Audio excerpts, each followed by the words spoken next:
ಇತ್ತೀಚಿನ ದಿನಗಳಲ್ಲಿ ನಮ್ಮ ಪ್ಯಾನ್ ಇಂಡಿಯಾ ಸೂಪರ್ ಸ್ಟಾರ್ ಗಡ್ಡಪ್ಪನಿಗೆ ಸೋಷಿಯಲ್ ಮೀಡಿಯಾದಲ್ಲಿ ಒಂದು ರೇಂಜ್ಗೆ ಬಿಲ್ಡಪ್ ಕೊಡ್ತಾವ್ರೆ ಕೆಲವು ಚಪ್ಪರ್ ನನ್ ಮಕ್ಕಳು. ಆ ಬಿಲ್ಡಪ್ ಗಳು ನೋಡಿ ನಿಜಕ್ಕೂ ನಾನೇ ದಂಗಾದೆ. ಒಬ್ಬ ಗಾಂಡು ಹೇಳ್ತಾನೆ, ಗಡ್ಡಪ್ಪ ಬೆಳಿತಾವನೆ ಅಂತ ಕಿಚ್ಚ, ದಚ್ಚು, ಶಿವಣ್ಣ ಇತರೆ ಕನ್ನಡದ ಸೀನಿಯರ್ ಆಕ್ಟರ್ಗಳು ಉರ್ಕೊಂಡು ಕೆರ್ಕೊಂಡು ಮೈಯೆಲ್ಲ ಪರ್ಚ್ಕೊಳ್ತಾವ್ರಂತೆ. ಗಡ್ಡಪ್ಪನ ತರ ಸಿನಿಮಾಗಳು ಮಾಡಕ್ ಹೋಗಿ ಎಡವಿದಾರಂತೆ. KFI ನಿಂತಿರೋದೇ ಗಡ್ಡಪ್ಪನ ಮೇಲಂತೆ. ಅರೇ ಲಫುಟ್ ನನ್ ಮಕ್ಳ, KGF ಲಾಟ್ರಿ ಬಿಟ್ಟು ಗಡ್ಡಪ್ಪನ ಹತ್ರ ಹೇಳ್ಕೊಳಕ್ಕೆ ಒಂದು ಸಿನಿಮಾನೂ ಇಲ್ಲ. ಈ 10 ವರ್ಷದಲ್ಲಿ ನಮ್ಮ ಗಡ್ಡಪ್ಪನ ಸಾಧನೆ ಏನಪ್ಪಾ ಅಂದ್ರೆ ಒಂದು KGF ಸಿನಿಮಾ ಹಿಟ್ಟಾಗಿದೆ ಅಷ್ಟೇ. ಗಡ್ಡಪ್ಪ ಚಿತ್ರರಂಗಕ್ಕೆ ಬಂದು 18 ವರ್ಷ ಆಯ್ತು. ಈ 18 ವರ್ಷದಲ್ಲಿ ತನ್ನ ಏಳಿಗೆ ಬಗ್ಗೆ ಪುಂಗಿದ್ದಾನೆ ವಿನಃ ಚಿತ್ರರಂಗದ ಏಳಿಗೆ, ಅದರಲ್ಲಿರುವ ಸಮಸ್ಯೆಗಳ ಬಗ್ಗೆ ಒಂದು ದಿನನೂ ಮಾತಾಡಿಲ್ಲ. 4 ವರ್ಷಕ್ಕೆ ಒಂದು ಸಿನಿಮಾ ಮಾಡಿ 1000 ಕೋಟಿ ಮಾಡೋದು ದೊಡ್ಡ ಮ್ಯಾಟರ್ ಅಲ್ಲ.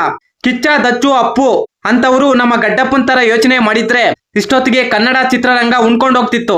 ರಾಜಣ್ಣ ಅವರಿಂದ ಹಿಡಿದು ಇವತ್ತಿನ ಕಿಚ್ಚ, ಸುದೀಪ್ ಅವರ ತನಕ ಪ್ರತಿಯೊಬ್ಬರು ತಮ್ಮದೇ ಆದ ಶೈಲಿಯಲ್ಲಿ ಕನ್ನಡ ಚಿತ್ರರಂಗಕ್ಕೆ ಅಪಾರ ಕೊಡುಗೆ ಕೊಟ್ಟಿದ್ದಾರೆ.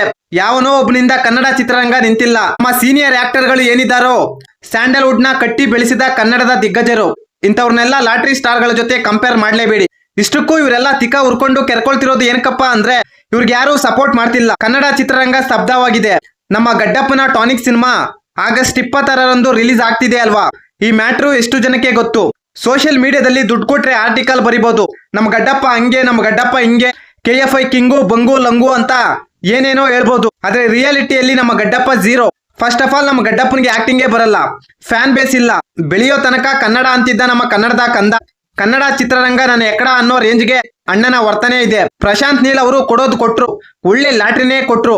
ದಚ್ಚು, ಕಿಚ್ಚನಿಗೆ ಇರುವ ಆ ಫ್ಯಾನ್ ಬೇಸ್, ಆ ಜನಪ್ರಿಯತೆ, ಕ್ರೇಜ್ ನ ಬೀಟ್ ಮಾಡ್ಬೇಕು ಅಂದ್ರೆ ಗಡ್ಡಪ್ಪ ಇನ್ನೂ 100 ಜನ್ಮ ಎತ್ ಬಂದ್ರೂ ಆಗಲ್ಲ. ಈ ಮಾಹಿತಿ ನಿಮಗೆ ಇಷ್ಟವಾಗಿದ್ದರೆ ಶಿವರಾಜ್ ಇನ್ಫೋ ಯೂಟ್ಯೂಬ್ ಚಾನಲ್ಗೆ ಸಬ್ಸ್ಕ್ರೈಬ್ ಮಾಡಿ, ಸಪೋರ್ಟ್ ಮಾಡಿ. Thank you.